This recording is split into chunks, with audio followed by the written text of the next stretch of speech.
হ্যাঁ, শোনা যাচ্ছে কি আমাকে? আমাকে কি শোনা যাচ্ছে? ওকে, আশা করি শোনা যাচ্ছে আমাকে। তো আমাদের আজকে টপিক হচ্ছে অর্থোডন্টিক ডায়াগনোসিস।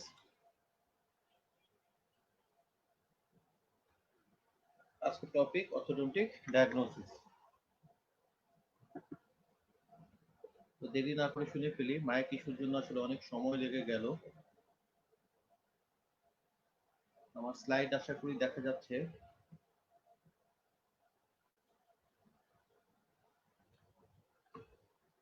তো ডায়াগনোসিস হচ্ছে যে কোনো জিনিসের প্রাণ। কোনো জিনিস, কোনো একটা, বেসিক্যালি আমরা যদি কোনো একটা প্রবলেম বা কোনো একটা সমস্যা যেটা রুগী তোমার কাছে নিয়ে আসতেছে বা আমাদের কাছে নিয়ে আসতেছে, সেখানে যদি ডায়াগনোসিস আমরা ঠিকভাবে করতে না পারি তাহলে আসলে অনেক কিছুই ফেল হয়ে যায়। অনেক কিছুই দেখা যায় যে আমাদের ভুল হওয়ার চান্স থাকে, আমাদের প্রপার গাইডলাইন বা সবকিছু ঠিক থাকে না। তো diagnosis is very much important for all aspect. তো ফর প্রপার ডায়াগনোসিস আমাদেরকে রাইট প্যাথ অফ ওয়েটা জানতে হবে, কিভাবে আমরা ডায়াগনোসিস করব। তো ডায়াগনোসিস আমাদের আসলে অনেক সাবজেক্ট। আমি আজকে বেসিক্যালি অর্থোডন্টিক ডায়াগনোসিস নিয়েই আলাপ করব।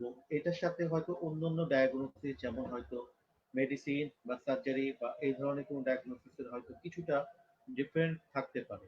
তবে সব জায়গায় কিছু বেসিক থিং সেম থাকে, বেসিক থিং এ কোনো চেঞ্জ থাকে না সাধারণত। তো orthodontic diagnosis আমি কেন করব? Mainly it's deal with recognition of the various characteristics of the malocclusion. And diagnosis include case history, clinical examination, and other diagnostic aid. আমাদের এখানে ডায়াগনস্টিক এইড বলতে আমাদের যে জিনিসগুলো সেই জিনিসগুলো আমরা সাধারণত চিন্তা করব, কিন্তু একজন মেডিসিন বা সার্জারি সে অন্যভাবে চিন্তা করতে পারে। কিন্তু কেস হিস্ট্রি এবং ক্লিনিক্যাল এক্সামিনেশনে দেখা যাবে যে অনেকটাই মিল আছে, খুব বেশি ডিফারেন্ট থাকবে না। হ্যাঁ, ওদের ওখানে জেনারেল এক্সামিনেশন, এরপরে পার্টিকুলার কিছু এক্সামিনেশন, কোন একটা সিস্টেমের এক্সামিনেশন, আমাদের এখানে ওরাল এক্সামিনেশন। যে কোনো একটা প্রফেশনাল সার্ভিস, দ্যাটস মিন আমাদের ডাক্তারিটা তো অবশ্যই একটা professional service. So we have to deal it with professional. আমাদেরকে প্রফেশনাল ওয়েতে বা প্রফেশনাল ভাবে কাজ করা উচিত। তো প্রফেশনাল সার্ভিসের চারটা পার্ট থাকে। একটা হচ্ছে কনসালটেশন, একটা এক্সামিনেশন, একটা treatment, and the last thing education. The last thing আমি যেটা বলছি এডুকেশন, এটা পেশেন্টের অবশ্যই খুব গুরুত্ব সহকারে দেখা উচিত। কারণ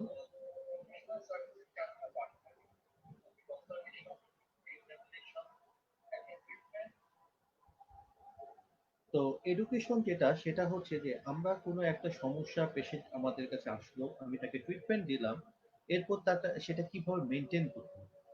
অথবা আমাদের অর্থনৈতিক পার্সপেক্টিভে যদি বলি, তাহলে অর্থনৈতিক পার্সপেক্টিভে আমরা দেখতে পাই যে আমরা তাকে অ্যাপ্লায়েন্স দিচ্ছি, অ্যাপ্লায়েন্সটা কতক্ষণ করতে হবে, কিভাবে করতে হবে, আমরা করলে কি রেজাল্ট আসবে, কতদিন পর আসবে, এই জিনিসগুলো কিন্তু এডুকেশন। তো প্রতিটা স্টেপে পেশেন্টকে এডুকেশন, ট্রিটমেন্টের সাথে সাথে পেশেন্টকে এডুকেশন দেওয়াটাও ইম্পর্টেন্ট। যেমন এখানে একটা ছবি দেখতে পাচ্ছি আমরা, এখানে লেখা আছে your tooth 47 has a cavity. Patient ডাক্তারের গলা চেপে ধরছি, আই গট অনলি 32 টিথ। কিন্তু এখানে মেন সমস্যাটা হলো যে পেশেন্টকে এডুকেট করা। আসলে তো 47 নাম্বার টিথ আমরা পাই কোন ক্লাসিফিকেশনে পাই? FDI classification. এফডিআই ক্লাসিফিকেশনে আমরা 47 নাম্বার টুথ বলতে বুঝি lower left 7 or second molar, lower right second molar. তো এটা জিনিসটা আমাদেরকে বুঝতে হবে যে যে কোনো জিনিস আমাদেরকে পেশেন্টের education very much important. Patient যদি এডুকেশন আমরা ঠিকভাবে না দিই তাহলে পেশেন্ট ভুল বোঝার চান্স থাকে।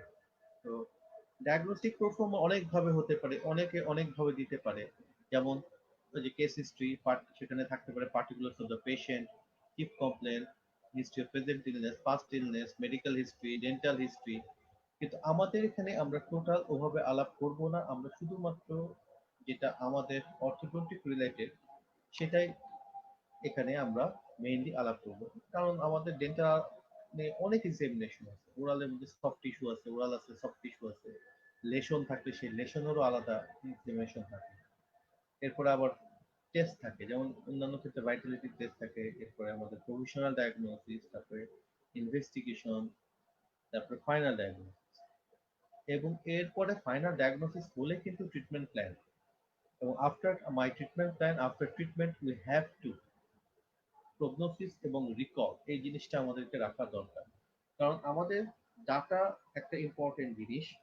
ডাটা যদি ঠিকভাবে আমরা মেনটেন করতে না পারি, তাহলে আরটিপিকে আমরা পরবর্তীতে ওইটা অন্য পেশেন্টকে দেখানো বা ওই ট্রিটমেন্ট আমি কেমন করেছি সেটা পেশেন্টকে বোঝানো, এটা খুব টাফ হয়ে যাবে। তো আমাদের এই জিনিসগুলো মাথায় রেখে আমরা শুরু করছি। আমরা প্রথম যেটা জানবো যে অর্থোডন্টিক ডায়াগনস্টিক এইডে দুই টাইপের জিনিস আছে। একটাকে বলি আমরা এসেনশিয়াল ডায়াগনস্টিক এইড, আর একটাকে বলি সাপ্লিমেন্টাল ডায়াগনস্টিক এইড। এসেনশিয়াল, যেটা অবশ্যই essential, this is essential for all cases. যে এসেনশিয়াল ডায়াগনস্টিক এইডের যে বিষয়গুলো, সেটা আমাকে অবশ্যই প্রতিটা কেসে মেনটেন করতে হবে। That's mean this is essential. Supplemental দেখা যাবে এটা প্রতিটা কেসের জন্য ইম্পর্টেন্ট না, পার্টিকুলার কেসে পার্টিকুলার এক একটা এইড আমাদের প্রয়োজন হবে। তো essential diagnostic aid, this is the clinical aid that are considered very important for all cases. This is very important for all cases. কি কি ক্রাইটেরিয়া আমাদের এসেনশিয়ালে পড়ে? এসেনশিয়ালের মধ্যে কেস হিস্ট্রি, প্রতিটা পেশেন্টের থেকে কেস হিস্ট্রি নেওয়াটা অবশ্যই এসেনশিয়াল। ক্লিনিক্যাল এক্সামিনেশন, ক্লিনিক্যাল এক্সামিনেশনের অনেকগুলো পার্ট আছে, সেটা আমরা পরে বলবো। এরপর হচ্ছে স্টাডি মডেল, একটা মডেল নিতে হবে যেটা আমাদের স্টাডি পারপোজে রাখতে হবে। এরপরে সার্টেন রেডিওগ্রাফ, তিনটা রেডিওগ্রাফ বলে যে এটা আমাদের প্রতিটা কেসে করা উচিত। পেরিএপিক্যাল, বাইটুইং অ্যান্ড প্যানোরেমিক বা ওপিজি, অর্থ পেন্টোমোগ্রাম। তোমরা যখন টিচারদের কাছে বলবা তখন ওপিজি না বলে অর্থ পেন্টোমোগ্রাম বলাটাই বেটার, এটাতেই সবাই সাধারণত অ্যাকসেপ্টেন্স থাকে। আর লাস্ট থিং ফেশিয়াল ফটোগ্রাফ, এই জিনিসটা আমাদের অর্থোডন্টিক্যালি এই যে পাঁচটা জিনিস আমি বললাম, case history, clinical examination, study model, certain radiograph, and facial photograph. This five thing is basic, very much essential in all the cases. We have to maintain this five particular thing in all the cases. Supplemental সব জায়গায় maintain করার দরকার পড়ে না। They are the certain aid that are not essential in all cases. They may require specialized equipment that an average dentist may not possess. এখানে একটা কথা হচ্ছে, সাপ্লিমেন্টাল যে ডায়াগনস্টিক এইড সেটা একটা স্পেশালাইজড থিং, এন্ড এখানে অনেক স্পেশালাইজড ইকুইপমেন্ট লাগতেছে, যেটা সব ডেন্টিস্টের পক্ষে প্রসেস করা সম্ভব না। কি কি আছে সাপ্লিমেন্টাল ডায়াগনস্টিক এইডের মধ্যে? কিছু স্পেশালাইজড রেডিওগ্রাফ, আমাদের সবচেয়ে জনপ্রিয় যে অর্থোডন্টিকের সেফালোমেট্রিক রেডিওগ্রাফ, সেটাই কিন্তু সাপ্লিমেন্টাল ডায়াগনস্টিক এইডের মধ্যে পড়ে। কিন্তু আমাদের আসলে মোস্ট অফ দ্য কেসেসই সেফালোমেট্রিক রেডিওগ্রাফ প্রয়োজন পড়ে। খুব অল্প কিছু কেসই আছে যেখানে আসলে সেফালোমেট্রিক রেডিওগ্রাফ দরকার পড়ে না। তো এটা আসলে সাপ্লিমেন্টালের মধ্যে হলেও এটা খুব ভাইটাল একটা রেডিওগ্রাফ। এছাড়া আর যেগুলো আছে, যেমন ওক্লুসাল ইন্টারভাল ফিল্ম, সিলেক্টেড ল্যাটারাল জ ভিউজ এবং কোন শিপ টেকনিক, এগুলো সবগুলোতে লাগে না। সেকেন্ড যে thing, electromyographic examination of muscle activity. তোমরা সবাই ইসিজি নাম শুনেছো, আশা করি কেউই ইসিজির নাম শুনোনি তা হতে পারে না। এখানে ইসিজি কি করে, সেটার মানে পুরোটা মানে হচ্ছে ইলেকট্রোকার্ডিওগ্রাম। দ্যাটস মিন তারা কার্ডিয়াকের যে অ্যাক্টিভিটি সেটাকে একটা পেপারের উপরে প্রডিউস করে। সেরকমই মাসেল যে অ্যাক্টিভিটি সেটাকে যদি আমরা কোনো একটা গ্রাফের উপরে প্রডিউস করতে পারি, this is called electromyographic examination of muscle activity. Electromyographic examination আমরা সবাই জানি যে ম্যালোফিউশনের ক্ষেত্রে আমাদের মাসেল ইমব্যালেন্স থাকে, কিছু মাসেল থাকে হাইপার অ্যাক্টিভ, কিছু মাসেল থাকে হাইপার অ্যাক্টিভ। তো এই মাসেলের অবস্থাটা কি সেটা দেখার জন্য আমাদের ইলেকট্রোমায়োগ্রাফিক এক্সামিনেশন করার অনেক সময় প্রয়োজনীয়তা পড়ে। Third thing, hand wrist radiograph. to assess bone age or maturation age. আচ্ছা, এখানে আমি একটা কথা বললাম bone age or maturation age। এখন আমি যদি একটা কোশ্চিন করি তোমাদেরকে যে তোমার বয়স কত, সবাই এক বাক্যে উত্তর দিবে যে স্যার আমার বয়স 24, নাহলে স্যার আমার বয়স 25। আমি যদি বলি এই যে 24 বলছো অথবা 25 বলছো, why you say your age 24 or 25? নিশ্চয়ই তোমার জন্ম থেকে তুমি হিসাব করে বোঝো, সেটা কিন্তু তোমার একটা নিউমেরিক্যাল এজ বা বার্থ এজ হয়ে গেল। এটার সাথে তোমার বোন এজ, আর একটা এজ আছে ডেন্টাল এজ। সবগুলো যে একই সমানভাবে যাবে তা কিন্তু না। তোমরা যদি, আমি যদি বলি যে অনেকেই কমপ্লেন করে যে আমার বাচ্চার দাঁত, নর্মালি একটা ডেসিডাস টিপ কোন বয়স থেকে ওঠা উচিত? নর্মালি কিন্তু ডেসিডাস টিপ আমরা সবাই জানি 6 to 9 মান্থ এজে স্টার্ট হয়। এই যে 6 to 9 মান্থ এজে একটা এজ বলছি যে আমাদের দাঁতের এজ, যেটা আমাদের ডেসিডাস টিপে ইরাপশন টাইম। কিন্তু অনেকের তো আছে যে 9 মাসেও শুরু হচ্ছে না, তার হয়তো 1 বছর বয়সে গিয়ে দেখা যাচ্ছে দাঁত স্টার্ট হচ্ছে। দ্যাটস মিন তার ডেন্টাল এজটা ডিলে। এরকমই বোন এজ মানে হচ্ছে তার বোনসের যে এজ, যে বোনসের ম্যাচুরেশন এজ, এটা যে সবসময় আমাদের নিউমেরিক্যাল বা বার্থ এজ থেকে সেম হবে তা কিন্তু না। আমরা সবাই জানি যে ইউজুয়ালি আমাদের গ্রোথ, যদি আমরা বলি যে কোন এজে গিয়ে গ্রোথ আমাদের কমপ্লিট হয়ে যায়, সবাই এক বাক্যে বলবা যে স্যার 18 বছর বা 20 বছর। রাইট, কিন্তু এটা যে তোমার বোন এজ এবং তোমার যে নিউমেরিক্যাল এজ ওটা একই, এটা প্রমাণ করতে হলে আমাদের রেডিওগ্রাফ লাগে। হ্যান্ড রিস্ট রেডিওগ্রাফ একটা স্পেশালাইজড রেডিওগ্রাফ, যেটা থেকে আমরা ম্যাচুরেশন এজ বা বোন এজ বুঝতে পারি বা স্কেলেটাল এজ বুঝতে পারি। আরো কিছু সিস্টেম আছে, ইনফ্যাক্ট আমরা রেডিওগ্রাফির মধ্যে সেফালোমেট্রি থেকেও কিন্তু বোন এজ অ্যাসেস করা সম্ভব, বা সিরিয়াল সেফালোগ্রাম করেও আমাদের স্কেলেটাল এজ আছে নাকি স্কেলেটাল গ্রোথ আছে সেটা অ্যাসেস করা সম্ভব। তো এটা আমরা পরবর্তীতে যদি অন্য কোনো চ্যাপ্টারে আমরা করতে পারবো। এটা আসলে গ্রোথ মডিফিকেশন বা গ্রোথের মধ্যেও আছে। এন্ডোক্রাইন টেস্ট, অনেক সময় আমাদের থাইরয়েড প্রবলেমের কারণে আমাদের ম্যালনুট্রিশন ট্রিটমেন্টে কিছু জটিলতা থাকে, এরকম কিছু কিছু হরমোনের টেস্টের জন্য আমাদের এন্ডোক্রাইন টেস্ট অনেক সময় প্রয়োজন হয়। Estimation of basal metabolic rate, BMA, সবাই জানো বিএমএ, বেসাল মেটাবলিক রেট। এটা আমাদের বিএমএ অনেক সময় মেজার করা দরকার পড়ে, আমাদের বডি ইনডেক্স, ইনফ্যাক্ট আমাদের অনেক সময় বোনসের মেটাবলিজমও টেস্ট করা দরকার পড়ে। এই জিনিসগুলো এস্টিমেশন হয়।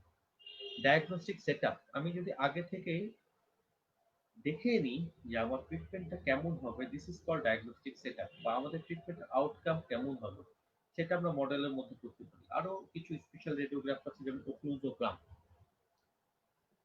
আমাদের একটা ফ্লো চার্ট আকারে আমি ট্রিটমেন্ট প্ল্যানিং বা ইয়াটা দেখাই। আমরা যদি দেখাই তাহলে দেখবো chief complain and reason for treatment, এখান থেকে এটা হচ্ছে আমাদের মেইন থিম। এরপরে কেস হিস্ট্রি, ক্লিনিক্যাল এক্সামিনেশন এবং অন্যান্য ডায়াগনস্টিক রেকর্ড নিয়ে আমরা একটা ডাটাবেস বানাই। এই ডাটাবেস থেকেই কিন্তু আমরা একটা প্রবলেম লিস্ট তৈরি করি। সেখান থেকে আমরা ট্রিটমেন্ট অবজেক্টিভ গুলো সাজাই ইন অর্ডার টু প্রায়োরিটি। প্রায়োরিটিটা কার? ওই যে পেশেন্টের চিপ কমপ্লেন, সে ওইটা হিসাবে প্রায়োরিটি দিবে। এরপরে পেশেন্ট এবং প্যারেন্টের সাথে আমাদের একটা সংক্ষিপ্ত মিটিং অ্যান্ড কাউন্সেলিং এবং একটা ইনফর্ম কনসেন্টে আমরা লিখিত নিয়ে নিতে পারি। এরপরে আমাদের ট্রিটমেন্ট প্ল্যানটা ক্লিয়ার হচ্ছে এবং সেই ট্রিটমেন্ট প্ল্যানের ভিত্তিতে আমরা ট্রিটমেন্ট করব। এটা হচ্ছে একটা ফ্লো চার্ট, ইজি একটা ফ্লো চার্ট। এখন আমরা একটা ছোটখাটো ভিডিও দেখি। আমরা সবসময় চেষ্টা করি অর্থোপেডিক ট্রিটমেন্ট করে নর্মাল ওক্লুশন করা, এবং আমাদের চেষ্টা থাকে যে নরমাল করার। কিন্তু আমরা যে শুধু দাঁত ঠিক করি তা না, তার সাথে কিন্তু আরো অনেক কিছু ঠিক করি। Face profile, facial symmetry and another all thing. In fact আমাদের আজকে ডায়াগনোসিসটা পড়লে বা ডায়াগনোসিসের চ্যাপ্টারটা কমপ্লিট করলে সবাই বুঝতে পারবে যে আমরা কত কিছু সূক্ষ্ম জিনিস আমাদেরকে আগে থেকেই নোট করতে হয়, পরবর্তীতে ওটা ঠিক করা আমাদের সিস্টেমের মধ্যে আছে, কিভাবে আমরা ঠিক করবো সেটা আমাদের গাইডলাইন আছে। তো কেস হিস্ট্রি আমরা কি কি আছে এখানে, এখানে আমরা পেশেন্টের থেকে রিলেভেন্ট ইনফরমেশন গুলো আমাদেরকে নিতে হবে, যেটা আমাদের ডায়াগনোসিসে হেল্প করবে। তো প্রথম যে জিনিসটা আমরা কেস হিস্ট্রির মধ্যে পেশেন্টের থেকে নিব সেটা হচ্ছে পেশেন্ট আইডেন্টিফাইং ডাটাগুলো অথবা তার পার্সোনাল ডিটেইল গুলো। হ্যাঁ, হতে পারে সেটা একটা আউট পেশেন্ট নাম্বার, একটা নাম্বার থাকতে পারে ফার্স্টে আমাদের একটা নাম্বার আমাদের প্রতিটা পেশেন্টের হতে পারে, কোন ডেটে পেশেন্ট এসেছিল, নাম কি, বয়স কত, কি করে, মেল না ফিমেল, অ্যান্ড অ্যাড্রেস। তো এখন আমরা একটু পার্সোনাল ডিটেল গুলো আর একটু ভালো করে বা বড় করে বোঝার চেষ্টা করি। নেম, আমরা পেশেন্টের নাম কেন শুনবো বা কেন জানবো? What is the purpose of the name? নেমের পারপোজ হচ্ছে the patient name should be recorded for the purpose of communication and identification. আমি যদি একজনের নাম জানি, তাকে আমি ডাকতে পারবো, ইজিলি ডাকতে পারবো, দ্যাটস মিন ইজি কমিউনিকেশন। অথবা নাম জানলে আমি আরো দুজন পেশেন্টের থেকে তাকে আইডেন্টিফাই করতে পারবো। আমি এইখানে একটা গল্প বলতে চাই। আমার চেম্বারে আমার মোটামুটি অনেক পুরাতন পেশেন্ট, দেখা যাচ্ছে যে 3-4 বছর আগে এসেছিল, হঠাৎ করে একদিন এসেছে, তারপরে বলতেছে যে ডাক্তার সাহেব আমি আপনাকে আগেও দেখেছি। তারপর হ্যাঁ আপনার নাম অমুক না, পেশেন্ট খুব খুশি হয়, হি গেট এ কনফিডেন্ট যে এতদিন পরে আমি এসেছি অথচ ডাক্তার সাহেব আমার নাম বাই নেমে আমাকে কল করলো। পেশেন্টের একটা ট্রাস্ট ইজিলি চলে আসে। তো এই জিনিসটা আমার মনে হয় তোমরা যদি মেনটেন করো, দ্যাটস ভেরি মাচ ইম্পর্টেন্ট। তোমরা যদি সবার যে নাম তোমার মনে থাকবে এটা হতে পারে না। আমার এখানে সব পেশেন্টের ফাইল মেনটেন হয়, খুব ছোট আকারে মেনটেন হয়। এটা মেনটেন করলে তোমার জন্য বেটার। আর এছাড়া আমার একটা সুবিধা হলো, যেটা বলবো অনেকদিন পরে একটা পেশেন্টের নাম কিছুটা হলেও মনে, ম্যাক্সিমামের। তো যখন তাদেরকে দেখা যায় আমি বাই নেমে এর ডাকছি, তারা অনেক খুশি হয়। তো এই জিনিসটা, এটার একটা ইম্পর্টেন্স, নেমের একটা ইম্পর্টেন্স, এইখানেই নেমের ইম্পর্টেন্স। এজ, আমি যেটা বললাম যে নিউমেরিক্যাল এজ বা বার্থ এজ বা ক্রনোলজিক্যাল এজ, দ্যাটস মিন যে এজটা তোমার জন্মের পর থেকে স্টার্ট হয়েছে, এটা আমাদের রেকর্ড করে রাখতে হবে। কিন্তু এটার সাথে সাথে আমাদের অন্য এজ গুলাও অনেক সময় জানার দরকার পড়ে, যেটা ডেন্টাল এজ কি নিউমেরিক্যাল এজ বা ক্রনোলজিক্যাল এজের সাথে যাচ্ছে, তার স্কেলেটাল এজ কি একই সাথেই রান করছে, এই জিনিসগুলো জানার দরকার পড়ে। কেন আমাদের এজটা ইম্পর্টেন্ট? এজটা ইম্পর্টেন্ট যে আমাদের গ্রোথ মডিফিকেশন যে প্রসিডিউর গুলো আমি অর্থোপেডিক অ্যাপ্লায়েন্স অ্যান্ড মায়োফাংশনাল অ্যাপ্লায়েন্সের ওখানে বলেছিলাম, সেই জিনিসগুলো ক্যারি আউট করতে হয় ডিউরিং গ্রোথ পিরিয়ড। আমরা যদি গ্রোথ পিরিয়ডের পরে এই অ্যাপ্লায়েন্স গুলো ইউজ করি, there is no function of this appliance, এবং সেই অ্যাপ্লায়েন্স গুলোর কোনো কাজই সাধারণত বা লিটল ওয়ার্ক হয়, ম্যাক্সিমাম কোনো বেনিফিট পাওয়া যায় না। এজ একটা very much important thing. In fact আমি যদি বলি যে কোন এজ থেকে আমাদের ট্রিটমেন্ট শুরু হবে, তো এক একটা জিনিসের এক একটা প্রেক্ষাপটে কিন্তু এক একটা এজ থেকে স্টার্ট হচ্ছে। আমি ফিক্সড অ্যাপ্লায়েন্স কখনোই 5-6 বছর বয়সে স্টার্ট করতে পারবো না। আমি ক্লেফট লিফটের ট্রিটমেন্ট কখনোই আমি 1 বছর বয়স থেকে শুরু করতে পারবো না। Every specific case has its own age. তো তোমাকে এজটা অবশ্যই জানতে হবে, এবং একটা সুইটেবল এজে একটা ট্রিটমেন্ট স্টার্ট হলে this is very much beneficial for all, এটা আমাদের মাথায় রাখতে হবে। সেক্স, এইখানে আমার একটা কথা আছে যে মেল ফিমেল এটা তো আমরা অবশ্যই দেখেই নিব, পেশেন্টকে দেখলেই বুঝবো। তো কমই আছে যে মেল না ফিমেল সেটা বোঝা যাবে না, যাও সেদিকে আমি আর না যাই। তো মেল না ফিমেল এটার ইম্পর্টেন্স কি? আমাদের ট্রিটমেন্ট প্ল্যানিং এ এটা ভেরি মাচ ইম্পর্টেন্ট। কেন? কেন very much important? Treatment planning এর সময় আমরা দেখতে পাই যে মেল এবং ফিমেলের মধ্যে যথেষ্ট একটা ম্যাচুরেশন বা একটা গ্রোথের ভেরিয়েশন থাকে। আমরা একটা টার্ম এখানে বলতে চাই, গ্রোথ স্পার্ট। গ্রোথ স্পার্ট জিনিসটা কি? গ্রোথ স্পার্ট হচ্ছে sudden acceleration of growth, sudden acceleration of growth. আচ্ছা, এখানে আমি একটা কথা বলতে চাই, তোমারই বাসায় কোনো ছোট ছেলে বা মেয়ে, তুমি তোমার কোনো আত্মীয় বা তোমার বোনের বা ভাইয়ের মেয়ে বা ছেলে, তুমি তাকে অনেকদিন দেখোনি, তুমি অনেকদিন পর বেড়াতে গেছো, তাকে দেখেছো এবং হঠাৎ করে মনে হচ্ছে আরে এ তো অনেক বড় হয়ে গেছে, আমি তো এই যে মনে হয় ১ বছর ২ বছর আগে দেখতাম তখন কত ছোট ছিল। হঠাৎ করে এত বড় হয়ে গেল। দ্যাটস মিন তুমি তার গ্রোথ স্পার্ট এর আগে তাকে একবার দেখেছো এবং গ্রোথ স্পার্ট এর পরে একবার তাকে দেখেছো। এবং এই যে সাডেন অ্যাসিলারেশন হয়েছে ওই পিরিয়ডে, ওই পিরিয়ডটা তুমি যেহেতু মিস করছো, এইজন্য তোমার কাছে মনে হচ্ছে যে হঠাৎ করে সে বড় হয়ে গেছে। এই যে গ্রোথ স্পার্ট এই টাইমিং এর একটা ভালো ডিফারেন্স থাকে ইন মেল এন্ড ফিমেল। দেখা যায় আমাদের গ্রোথ স্পার্টটা যদি আমরা বলি তাহলে যেটা পিউবার্টাল গ্রোথ স্পার্ট এখানে যদি বলি তাহলে আমাদের দেখা যায় যে মেলের ক্ষেত্রে সেটা 14 থেকে 16, আর ফিমেলের ক্ষেত্রে মোস্ট লাস্ট পিউবার্টাল যে গ্রোথ আমি সেটাই বলছি, পোস্ট পিউবার্টাল। তো মেলের ক্ষেত্রে এটা 14 থেকে 16, ফিমেল ক্ষেত্রে 11 থেকে 13।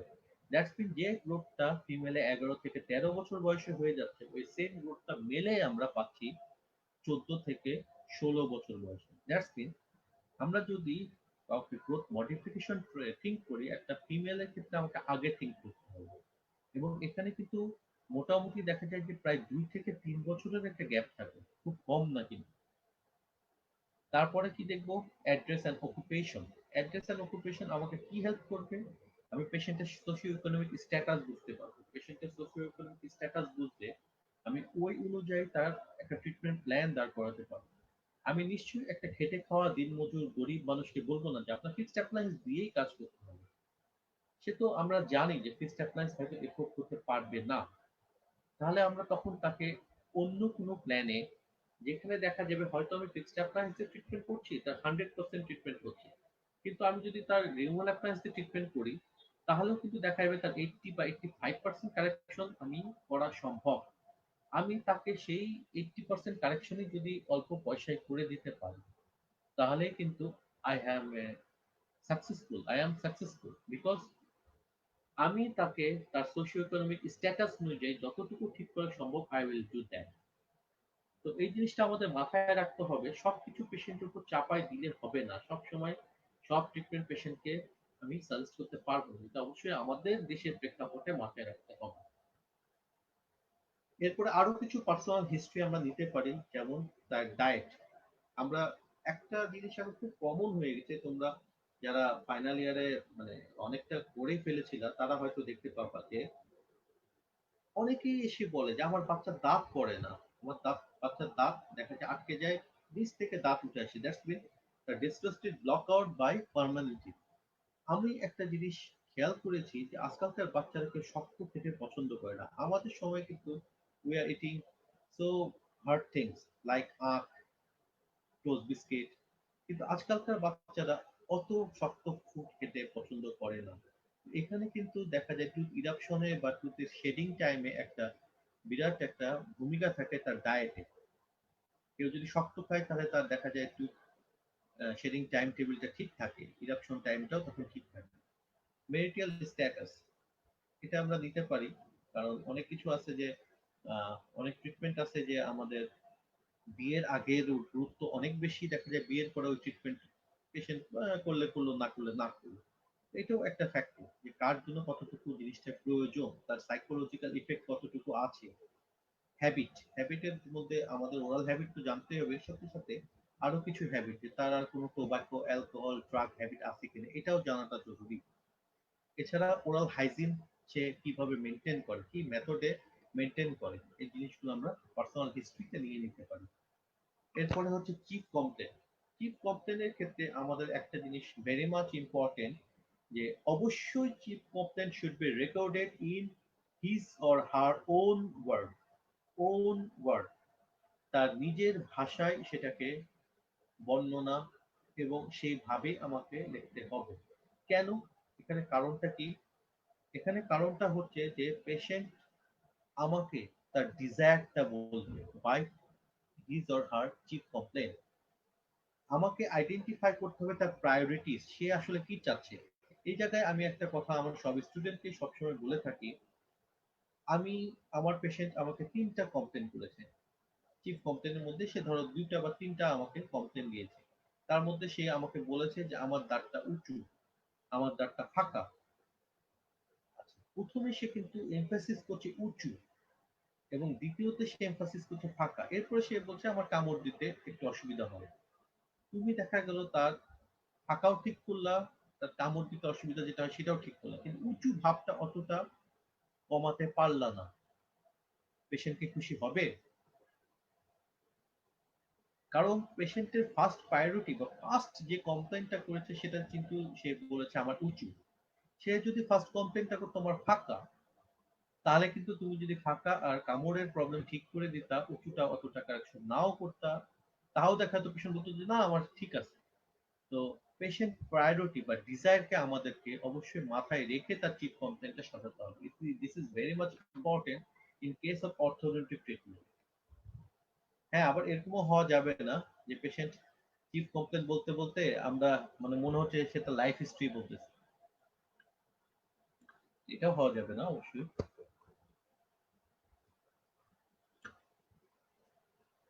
তারপরে হিস্ট্রি অফ প্রেজেন্ট ইলনেস, এখানে আমাদের দেখতে হবে যে তার যে ম্যালোকুশনের প্রবলেমটা আছে সেটা ডিউরেশন কেমন, সেটা কিভাবে প্রোগ্রেস করছে, সেটা কোনো কারণে এগ্রিভেট বা রিলিফ কিছু করছে কিনা, মানে তার সাথে অ্যাসোসিয়েট কোনো প্রবলেম আছে, সামথিং জব প্রবলেম বা টিএম জয়েন্ট প্রবলেম আছে কিনা।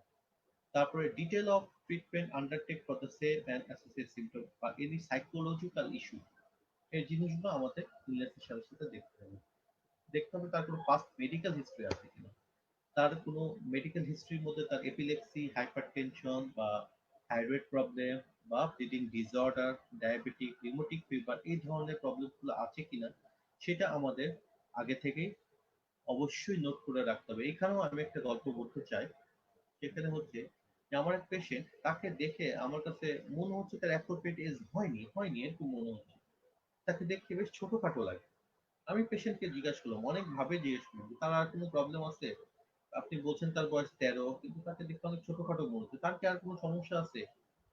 পেশেন্ট বারবার রিকোয়েস্ট করছে, বারবার রিকোয়েস্ট করছে, না তার কোনো সমস্যা নেই, না তার কোনো সমস্যা নেই। ঠিক আছে, তার ট্রিটমেন্ট করার জন্য দাঁত ফেলে ট্রিটমেন্ট করতে হবে, কারণ তার ক্রাউডিং প্রবলেম। আমরা সব ডায়াগনোসিস করে দেখলাম যে হ্যাঁ তার আপারে দুইটা এবং নিচে দুইটা দাঁত ফেলেই আমাকে ট্রিটমেন্ট করতে হবে।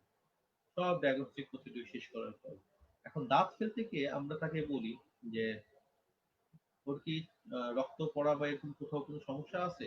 যে দাঁত ফেলতে যে ডাক্তার দাঁতটা ফেলতে যাচ্ছিল, আমি আমার এক কলিগকে দাঁত ফেলার দায়িত্বটা দিয়েছিলাম। তো সে যখন জিজ্ঞেস করছে তখন বলছে যে হ্যাঁ, তার তো একটু হাত পা কাটতে রক্ত বেশি পড়ে, এরকম একটা সমস্যা আছে। তো কই আপনি তো এর আগে কখনো বলেননি, এর আগেও তো আপনাকে অনেকবার জিজ্ঞেস করা হয়েছে কিন্তু আপনি বলেননি। তখন বলছে যে আপনি তাহলে ইয়ে করেন, টেস্ট করে আসেন, কি প্রবলেম কাগজপত্র দেন। তখন দেখা গেল যে তার থ্যালাসেমিয়া আছে। তাহলে তার ব্লিডিং ডিসঅর্ডার হওয়ার চান্স অনেক বেশি। আফটার এক্সট্রাকশন তার দেখা যাবে যে প্রলং ব্লিডিং বা তার লাইফেও থ্রেটেনিং হতে পারে। অথচ পেশেন্ট বারবার জিজ্ঞেস করা সত্ত্বেও আমাদেরকে আগে ইনফর্ম করে নাই। পরবর্তীতে যা হোক তার আহ, যখন সে তাকে মাঝে মাঝে ব্লাড দিতে হয়, যখন সে ব্লাড দেয় তার পরপরই দাঁত এক্সট্রাকশন করা যায় আর কি। এভাবে করে ম্যানেজ করা হচ্ছে। কিন্তু এই জিনিসগুলো মেডিকেল হিস্ট্রিটা আমাদের সবসময় জানতে হবে যে মেডিকেল হিস্ট্রি আমাদের ট্রিটমেন্ট কন্ট্রা ইন্ডিকেট করে, কিন্তু এই সবগুলোই হচ্ছে relative contraindication. Absolute contraindication সেরকম আমি এখন পর্যন্ত পাইনি। That's mean relative contraindication বলতে আমরা যদি এই প্রবলেমগুলোকে যদি আমরা কন্ট্রোলে রাখতে পারি তাহলে আমাদের ট্রিটমেন্ট দেওয়া সম্ভব। দু একটা উদাহরণ দিই আমি। যেমন থাইরয়েড প্রবলেম। থাইরয়েড প্রবলেম কি হয়, এখানে আমাদের দেখা যায় যে কিছুটা স্ট্রেস বেশি থাকে বা দেখা যায় কিছু টক্সিসিটি, যেমন হাইড্রোটক্সিক ক্রাইসিস বা এরকম কিছু ইমার্জেন্সি ডেভেলপ করার চান্স থাকে। অথবা দেখা যায় যে থাইরয়েড মেডিকেশন না খেলে তার বোনসের মেটাবলিজমেও অনেক সময় সমস্যা থাকে। ইনফ্যাক্ট এক্স রে সময় আমরা অনেক সময় জানি যে রেডিয়েশন সেন্সিটিভ হয়। থাইরয়েড কি হয়, রেডিয়েশন সেন্সিটিভ। তখন তার এক্স রে সময় কিন্তু থাইরয়েড কলার করতে হয় মাস্ট। যখন সে এক্স-রে করতে হবে তখন থাইরয়েড কলার পরে তাকে এক্স-রে করতে হবে।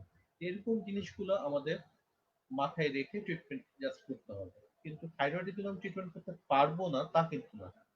একটা ছোট উদাহরণ যদি দিই, যেমন ইনফেক্টিভ এন্ডোকার্ডাইটিস, এটা তো অবশ্যই একটা লাইফ থ্রেটেনিং কন্ডিশন যদি আমরা ঠিকভাবে এটাকে মেনটেন না করি। তো আমাদেরকে কি করতে হবে, তার হিস্ট্রিটা ঠিকভাবে নিতে হবে। পেশেন্টকে দেখা যাবে আমাকে আগে মাউথ ওয়াশ দিয়ে কুলি করে নিতে হবে, তারপরে তার ইনফেক্টিভ এন্ডোকার্ডাইটিসের জন্য আমাদেরকে লোডিং ডোজ, সে ডোজ আগে দিয়ে তারপরে তার আমার কাজ করতে হবে। তো এই জিনিসগুলো যদি আমি মেনটেন করি, তার ওরাল হাইজিনটা যদি মেনটেন করি, তাহলে কিন্তু আসলে সেরকম কোনো অসুবিধা নাই। বা আর্টওয়্যার আমাদের অবশ্যই সিকিউর উইথ ইলাস্ট্রনিক মডিউল, এবং দেখা যাবে যে আর্টওয়্যারে যেন কোনো মিউকোজাল কাট থেকে সেখানে কোনো ইনফেকশন হওয়ার চান্স না থাকে, এই জিনিসগুলো ইম্পর্টেন্ট। তো আমরা যদি এই জিনিসগুলো মেনটেন করি, তাহলে কিন্তু ইনফেক্টিভ এন্ডোকার্ডাইটিসকে ভয়ের কিছু না। অথবা যদি আমরা যখন দাঁত এক্সট্রাকশন করতে চাচ্ছি, তখন অবশ্যই আমাদেরকে আগে ওষুধ খেয়ে করতে হবে। তো এই জিনিসগুলো সবই কিন্তু রিলেটিভ কন্টিনিউশন। ডায়াবেটিস বলি সেটাও একই অবস্থা। এরপরে আমাদের prenatal history, postnatal history. Prenatal হিস্ট্রিতে আমাদের একটা হিস্ট্রি ইম্পর্টেন্ট, যে তার জন্মের সময় কখনো টিএম জয়েন্ট ইনজুরি হয়েছিল কিনা, অথবা সে জন্মের আগে বা পরে কোনো ড্রাগ হিস্ট্রি আছে কিনা, যেটা আমাদের দাঁতের স্ট্রাকচার বা ওরাল স্ট্রাকচারে কোনো ইম্প্যাক্ট ফেলতে পারে। আর পোস্টন্যাটাল হিস্ট্রিটা আমাদের ড্রাগের হিস্ট্রির সাথে সাথে আর ফিডিং এর হিস্ট্রির সাথে সাথে আরেকটা হিস্ট্রি, যে তার কোনো হ্যাবিট, তার কোনো অ্যাবনর্মাল হ্যাবিট আছে কিনা। This is very much important. তো আমরা এরপরে যেটা ফ্যামিলি হিস্ট্রি। ফ্যামিলি হিস্ট্রি একটা জিনিস হলো যে অর্থোডন্টিকের জন্য ক্লাস 2 বা ক্লাস 3 ম্যালোক্লুশন, এই জাতীয় জিনিসের কনজেনিটাল কন্ডিশন, যেমন ক্লেফট লিপ প্যালেট, এগুলো ইনহেরিটেড বা ফ্যামিলি হিস্ট্রি খুব স্ট্রং থাকে। এবং আমরা আর কোনো কারণ যদি খুঁজে না পাই, এরপর পেশেন্টকে যদি জিজ্ঞেস করি যে আপনার পরিবারে কি এরকম কারো আছে, যদি পেশেন্ট বলে ইয়েস আমার পরিবারে কারো ক্লাস 3 আছে বা ক্লাস 2 আছে, তাহলে আমরা তখন একটা কারণ পেয়ে যাই যে ফ্যামিলি হিস্ট্রির জন্য তার এই প্রবলেম হয়েছে। তো এটা যখন আমরা ডায়াগনোসিস করবো, অবশ্যই খুব ভালোভাবে খেয়াল করে ফ্যামিলি হিস্ট্রিটা অবশ্যই ঠিকভাবে নিতে। This is very much important. এরপর আসলে ডেন্টাল হিস্ট্রি। ডেন্টাল হিস্ট্রিতে আমি অবশ্যই দেখবো যে তার দাঁত ঠিক সময় এসছে কিনা, বা এখন যে দাঁতগুলো আছে সেটা টাইমলি আসছে কিনা, অথবা তার কোনো হিস্ট্রি অফ এক্সট্রাকশন অথবা কোনো রেস্টোরেশন বা ট্রমা বা এরকম কিছু ছিল কিনা ডেন্টাল হিস্ট্রিতে, সেটা আমি পাস্ট এবং এখনকার হিস্ট্রি টোটাল এক্সামিনেশন তো পরে করব। তো হিস্ট্রিতে আরো একটা জিনিস আমরা যদি দেখি যে পেশেন্টের মেইনটেনেন্স ঠিক আছে, এটাতে আরো একটা জিনিস আমরা বুঝতে পারবো। যদি দেখি পেশেন্ট হ্যাঁ যে দাঁতে তার গর্ত হয়েছে, সে ঠিকভাবে ফিলিং করে রেখেছে, সে ঠিকভাবে সবকিছু মেনটেন করছে, তার হাইজিন মেনটেন করছে, তাহলে কিন্তু আমরা বুঝতে পারবো পেশেন্টটা সচেতন। এবং সচেতন পেশেন্টকে যদি তুমি কোনো ট্রিটমেন্ট প্ল্যান দাও, সে কিন্তু সেটা করতে খুবই আগ্রহ বোধ করে। কিন্তু একটা অসচেতন পেশেন্ট, যার তোমার ক্যারিজে ভর্তি, মুখ ভর্তি caries, in fact he doesn't care about his hygiene everything else, তো তাহলে কিন্তু তাকে তুমি যতই বুঝাও, তাকে যতই তার ভালো ওয়ে দেখাও, ও যতই তাকে ভালো পথ দেখাও, he or she cannot do, because সে তো কনসার্ন না, সে তাকে নিয়ে সচেতন না। তো এটা একটা জিনিস, আমি একটা ইনফোগ্রাফিক এখানে ইচ্ছা করেই দেখাচ্ছি। তোমরা অনেক সময় পেশেন্টকে বোঝানোর জন্য এই ধরনের ইনফোগ্রাফিকের সহায়তা নিতে পারো। দেখো এখানে কিন্তু দেখা যাচ্ছে যে ওরাল প্রবলেম থেকে, আনহেলদি মাউথ থেকে কি কি প্রবলেম হতে পারে।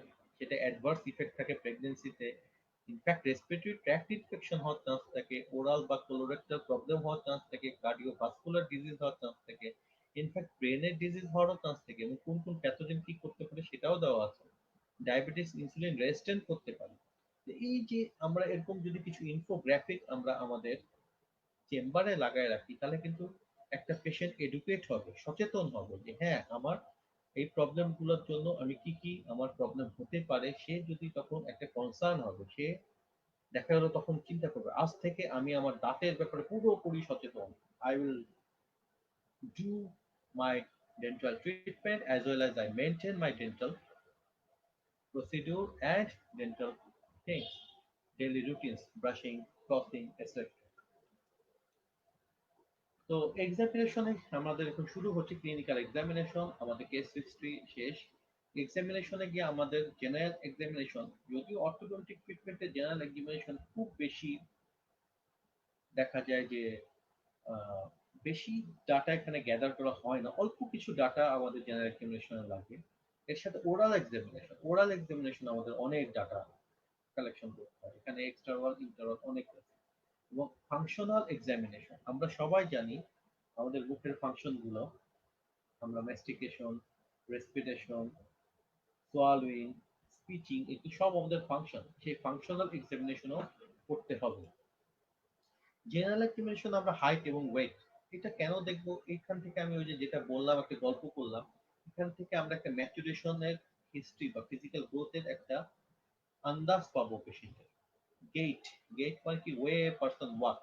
এখানে যে ছবিটা দেখা যাচ্ছে, এখানে একটা বিজনেসম্যানের হাঁটার বা গেটের ছবি দেওয়া আছে, যে বিজনেসম্যান এভাবে হাঁটে বা এভাবে থিঙ্ক করে। তো পার্টিকুলার ক্ষেত্রে বা অ্যাটাক্সিয়া, আমরা সবাই জানি যে অ্যাটাক্সিয়া, অ্যাটাক্সিয়া কি অ্যাবনর্মাল গেট, মানে সে ঠিকভাবে হাঁটতে পারে না, এভাবে এভাবে এভাবে করে হাঁটে।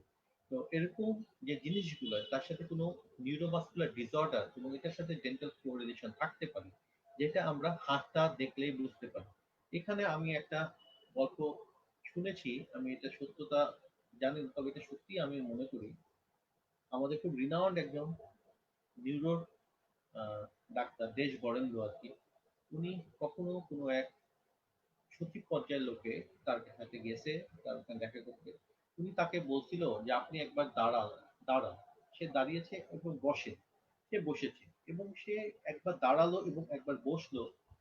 এইটাতেই তাকে বললো যে আপনার এই প্রবলেম হয়েছে, একটা রোগের নাম বললো, আপনার এই প্রবলেম হয়েছে, আপনি এই ওষুধগুলো খেতে থাকুন। সচিব পর্যায়ের মানুষের খুব আঘাত লাগলো মনে, যে আমি গেলাম, সে আমাকে একটা কোথাও শোয়ালো না, কোথাও দেখলো না, আমাকে ডাইরেক্ট খালি বললো আপনি দাঁড়ান আর বসেন, তাতে আমার ডায়াগনোসিস করে ফেললো। তার পছন্দ হলো না, সে চলে গেল সিঙ্গাপুরে।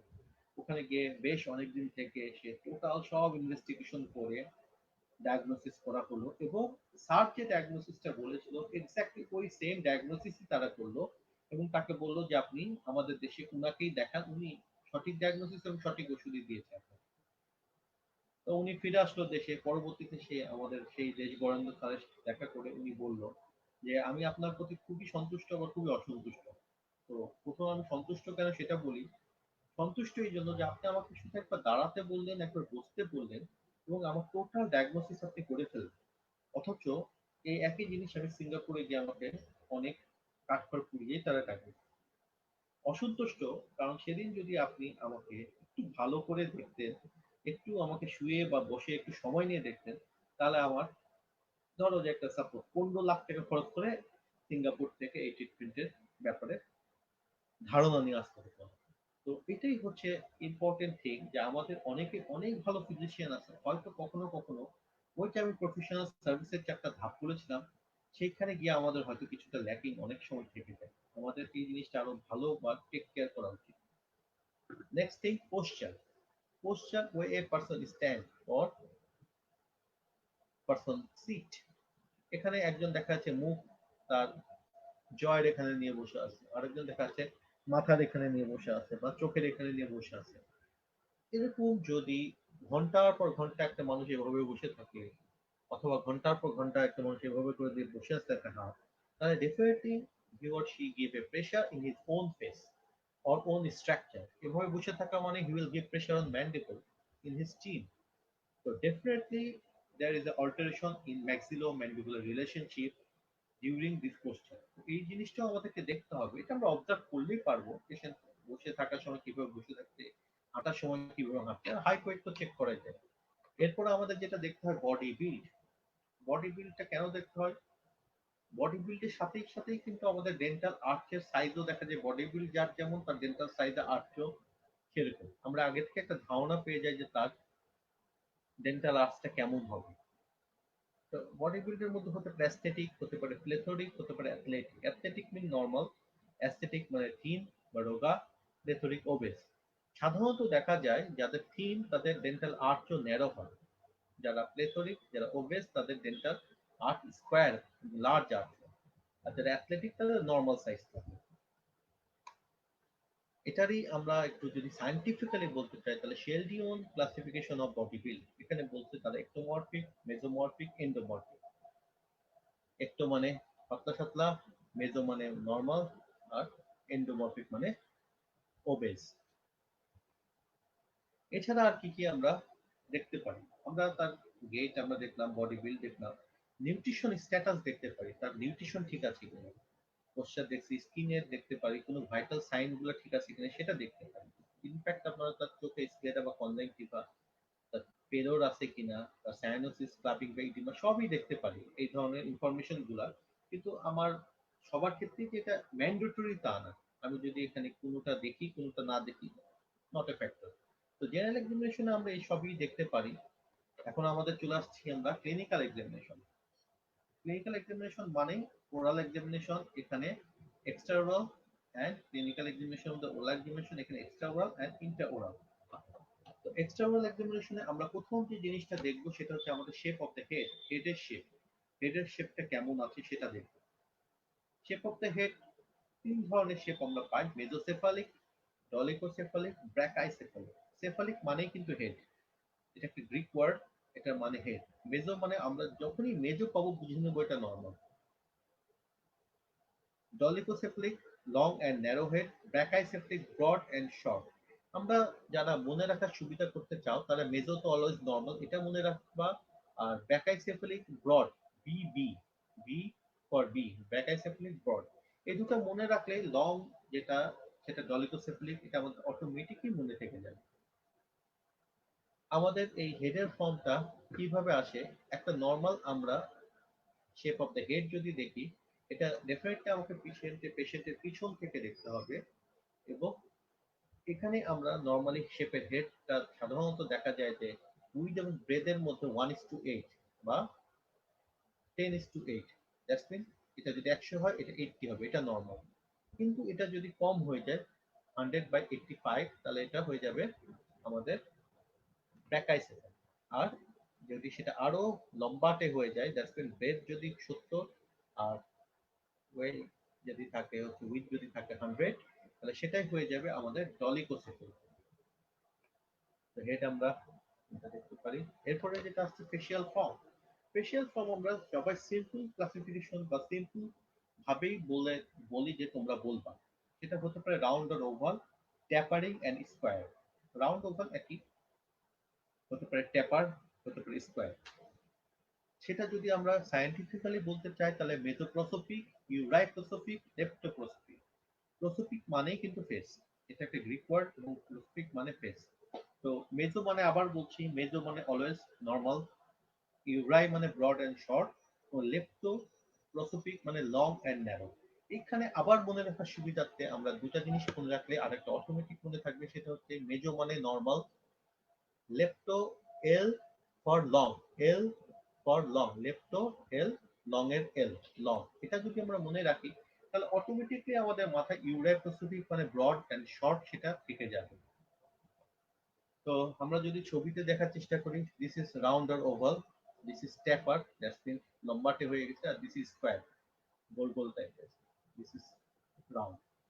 তো এটা আমরা যদি আবার একটু ছবিতে দেখতে চাই তাহলে এটা একটা লম্বা চড়া মানুষ, এখানে এটা দেখা যায় হাইট উইথে বেশ লম্বা, এটা নর্মাল, আর এটা দেখা যাচ্ছে শর্ট হয়ে গেছে।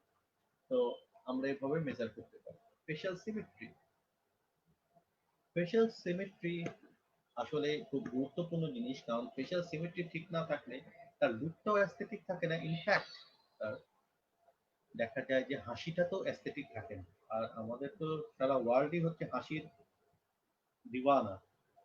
আমাদের হাসিতেই তো সবকিছু আছে, ভুবন জুড়ানো হাসি। আমরা হাসিতে অনেক কিছু বলে ফেলতে পারি। এখানে আমরা দেখতে পাচ্ছি একজন সুপারস্টার, মেগা স্টার, তার মিড লাইন হালকা শিফট আছে, সেটা এখানে দেখানো যাচ্ছে। আর এখানে একটা দেখা যাচ্ছে ঐশ্বরিয়া রায়, মধ্যেরটা তার নর্মাল, পাশের দুটো কিন্তু তার কম্পোজিট ফটোগ্রাফ, এবং লাস্টে এই জায়গাটায় তাকে চেনাই যাচ্ছে না। আমরা যদি তার চুলটা খেয়াল করি, একটু তার চুলটা দেখি, এটা তার রাইট সাইড, এখানে চুলটা অনেক নিচে পর্যন্ত, এখানে চুলটা বেশি নিচে পর্যন্ত না। এইটা হচ্ছে তার রাইট সাইডের কম্পোজিট, এটা লেফট সাইডের কম্পোজিট। দেখে কিন্তু মনে হচ্ছে এটা এবং এই দুটা ডিফারেন্ট, কিন্তু দ্যাটস মিন একটু হালকা এসিমেট্রি ওখানেও আছে। এটা নিয়ে আমরা পরে কথা বলছি। এই যে এখানে আমরা দেখতে পাচ্ছি যে তার এসিমেট্রি, দাঁতের এসিমেট্রি, পরে এসিমেট্রি নয়। তো এসিমেট্রি ঠিক করাটা ভেরি মাচ ইম্পর্টেন্ট। এই যে কিছুক্ষণ আমি ঐশ্বরিয়া রায়ের কথা বলছিলাম, সেটা হচ্ছে তার কম্পোজিট ফটোগ্রাফ। এটা best way to indicate normal facial asymmetry. আমাদের কিন্তু সবারই লেফট এবং রাইট, আমাদের ফেসের left side and right side হালকা একটা এসিমেট্রি থাকে। এটা আমরা কম্পোজিট করলে বুঝতে পারবো। যেমন এটা মিডলেরটা হচ্ছে নরমাল, এটা লেফটের কম্পোজিট, এটা রাইটের কম্পোজিট। এই ফেস এবং এই ফেস সেম মনে হচ্ছে না, কিন্তু এখানে কিন্তু তার ফেসের সিমেট্রিটা অলমোস্ট সবই নরমাল। কিন্তু এটাই আমাদের কথা, usually the right side of the face is a little larger then the left. কিন্তু এটাই যদি আমাদের কারো কারো ক্ষেত্রে আরো বেশি হয়, একটা লিটল লার্জারের থেকেও বেশি হয়, দ্যাটস মিন তার ফেসটা এসিমেট্রিক, এবং সেইখানে আমাদের কারেকশনের একটা প্রশ্ন আসতে পারে। নর্মালি আমাদের একটু হালকা এসিমেট্রি সবারই থাকতে পারে, this is not important. Face profile, আমরা কয়েকটা জিনিস ডায়াগনোসিসের সময়, লং কেসের সময় পেশেন্টের ব্যাপারে আমরা স্টুডেন্টকে বলে দিই যে তোমরা দুই একটা জিনিস ভুল করা যাবে না, তার মধ্যে একটা হচ্ছে profile. Facial profile very much important. আমি একবার পরীক্ষার আগে আমার এক্সটার্নাল স্যারকে, আমার ওখানে যে এক্সটার্নাল স্যার আসে ওনাকে জিজ্ঞাসা করলাম, স্যার পেশেন্টের ব্যাপারে কি কি ওদেরকে বলবো যেন ওরা ভুল টুল না করে। তো বললো যে তিনটা জিনিস বলো, এই তিনটা যেন ভুল না করে। কি কি? একটা হচ্ছে ফেস প্রোফাইল, একটা হচ্ছে ওভার বাইট, আর একটা হচ্ছে নর্মাল কুশন।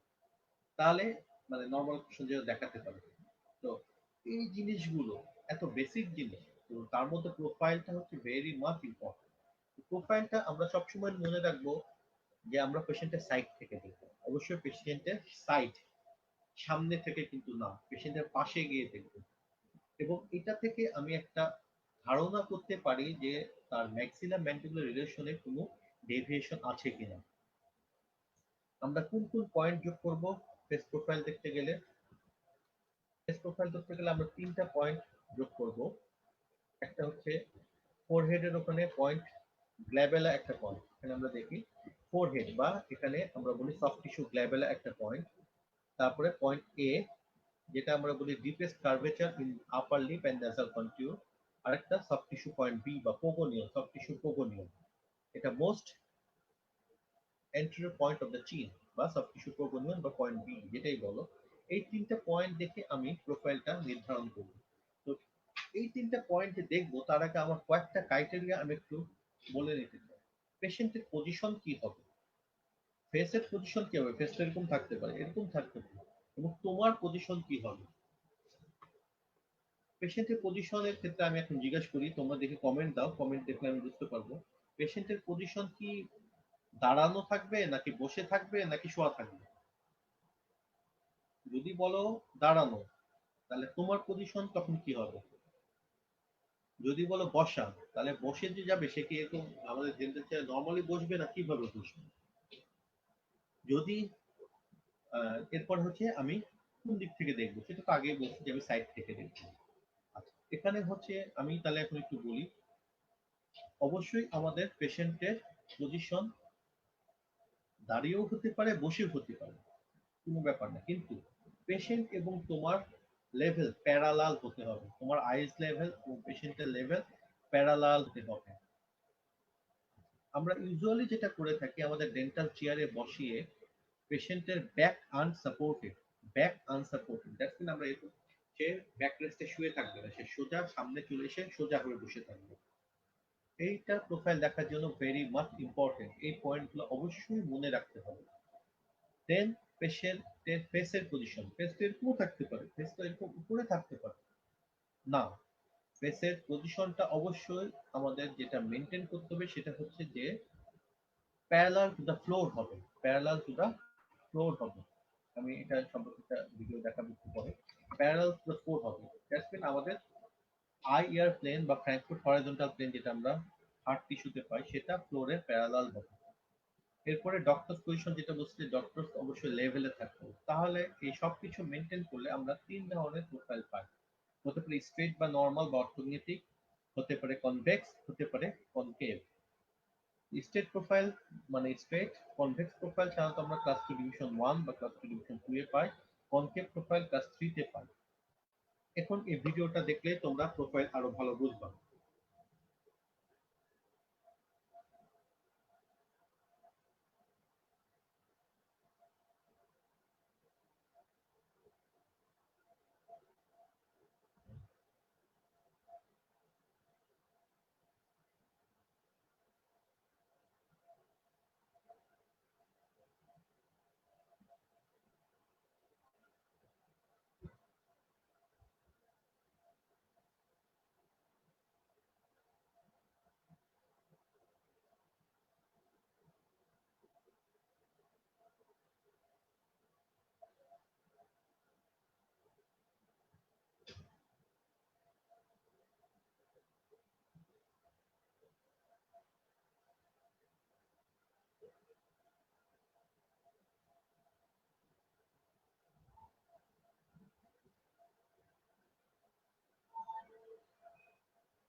তো এটা হচ্ছে প্রোফাইল সম্পর্কে কথা। তো আশা করি তোমাদের আর এই ভিডিওটা দেখার পর খুব একটা কনফিউশন থাকার কথা না।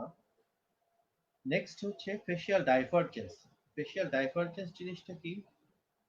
আমাদের সবকিছু আমরা ঠিক রাখলাম, সব প্রোটোকল ওকে আছে, এরপরেও দেখা গেল যে পেশেন্টের একটা ইনক্লাইনেশন আছে, তার ফেসে একটা ইনক্লাইনেশন আছে। দ্যাটস মিন আমরা তার ব্যাকফুট হরাইজন্টাল প্লেন বা যেটা আমরা সফট টিস্যুতে আইআর প্লেন বলছি, সেই আইআর প্লেন এবং আহ, দেখা গেছে যে সবকিছুই তার নর্মাল আছে, কিন্তু তারপরেও তার একটা ইনক্লাইনেশন দেখা যাচ্ছে, সেটাকে আমরা বলি ডাইভারজেন্ট। তো ডাইভারজেন্ট হতে পারে অ্যান্টেরিয়র ডাইভারজেন্ট, হতে পারে পোস্টেরিয়র ডাইভারজেন্ট, হতে পারে স্ট্রেইট বা অর্থোগোনাল।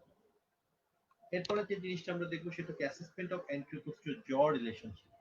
আমরা সবাই জানি যে আমাদের বাংলাদেশের সব জায়গায় এখনো সেফালোগ্রাম বা সেফালো এই এক্সরেটা স্পেশালাইজড এক্সরেটা সব জায়গায় না।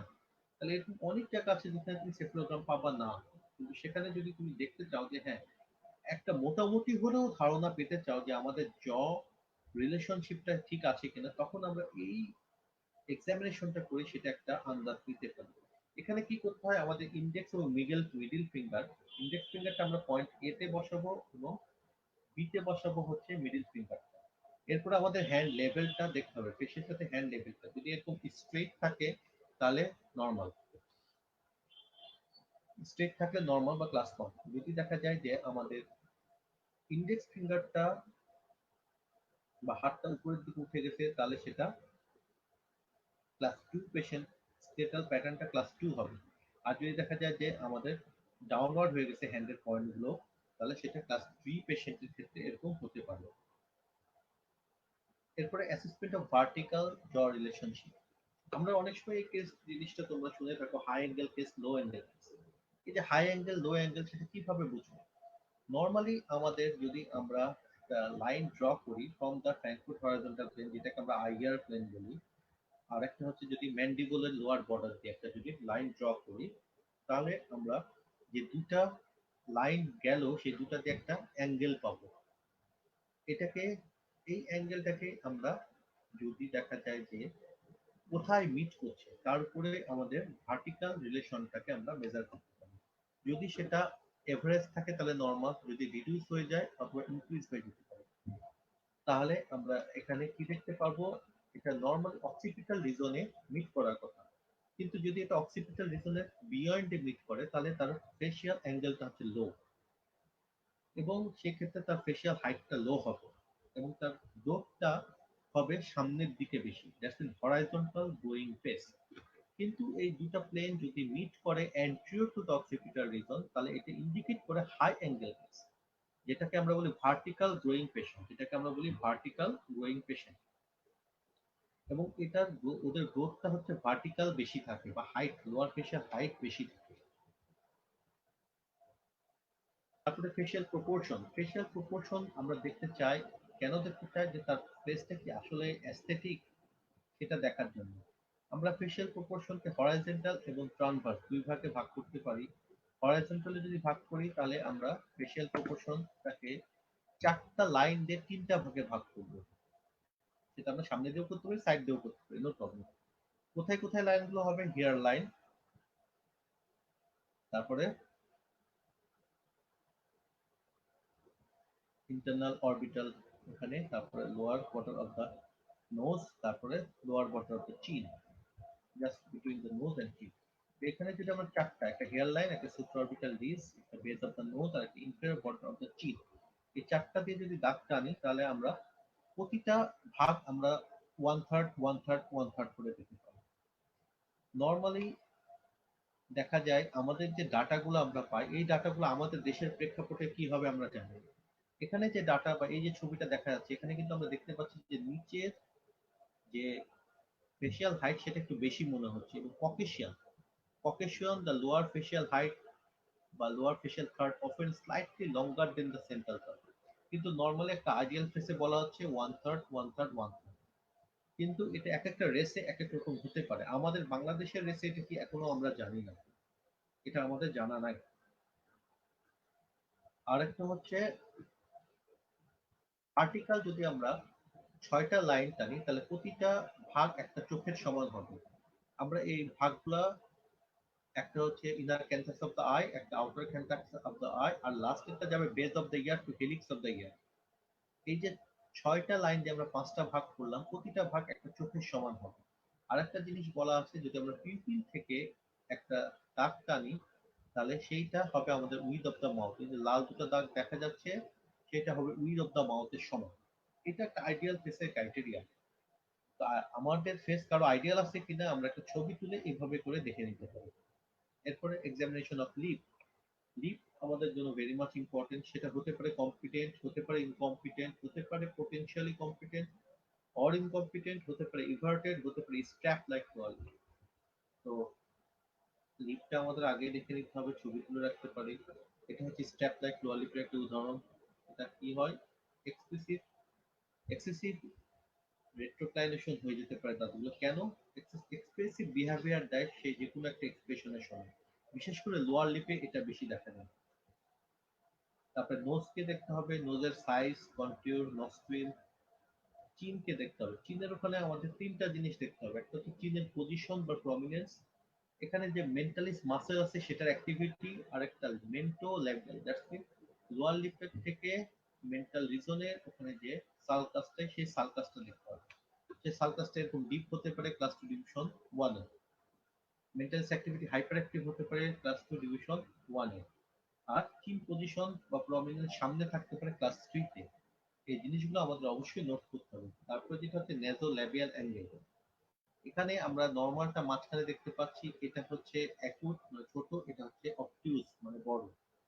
তো এটাও আমাদের সৌন্দর্যের জন্য অনেক ইম্পর্টেন্ট। নরমাল থাকলে সবচেয়ে সুন্দর, অ্যাকুট হলে একটু দাঁত উঁচু উঁচু ভাব লাগে, অবটিউজ হলে দাঁত দেখা যায় যে ক্লাস 3 টেন্ডেন্সি অবটিউজ হওয়ার চান্স থাকে।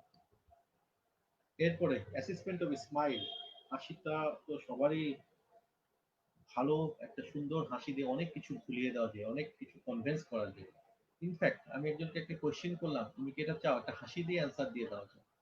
তো হাসিটা যদি মানুষের সুন্দর না হয় তাহলে আসলে দেখা যায় যে অনেক কিছুই মেকি মনে হয়, ভালো লাগে না। তো আমরা হাসিতে যে 5টা ক্রাইটেরিয়া আমরা অর্থোডন্টিক্সে দেখব। একটা হচ্ছে অ্যামাউন্ট অফ ইনসিসর ডিসপ্লে। ও আচ্ছা, তার আগে একটা কথা হলো যে এই যে হাসির কথা বলছি, এটা কি ধরনের হাসি? মুচকি হাসি, অট্ট হাসি, কি ধরনের হাসি? হুহাহা টাইপের হাসি? না, আসলে এই ধরনের না। এটা হচ্ছে আমরা যেটা বলি সোশ্যাল স্কিল। দ্যাটস মিন তুমি একজন মানুষকে দেখে তুমি তোমার অভ্যাসবশত যে হাসিটা দাও এরকম, যেটা তোমার সোশ্যাল বা পোজ হাসি, এই জিনিসটা আরো ভালো মেনটেন করতে পারে মডেলরা, ভালো মেনটেন করতে পারে এয়ার হোস্টেসরা। তো হাসিতে 5টা জিনিস আমরা দেখবো। Amount of incisor display, that's mean তার কতখানি ইনসিসর দাঁতগুলো দেখা যাচ্ছে। এখানে মেল ফিমেল একটু ডিফারেন্ট আছে।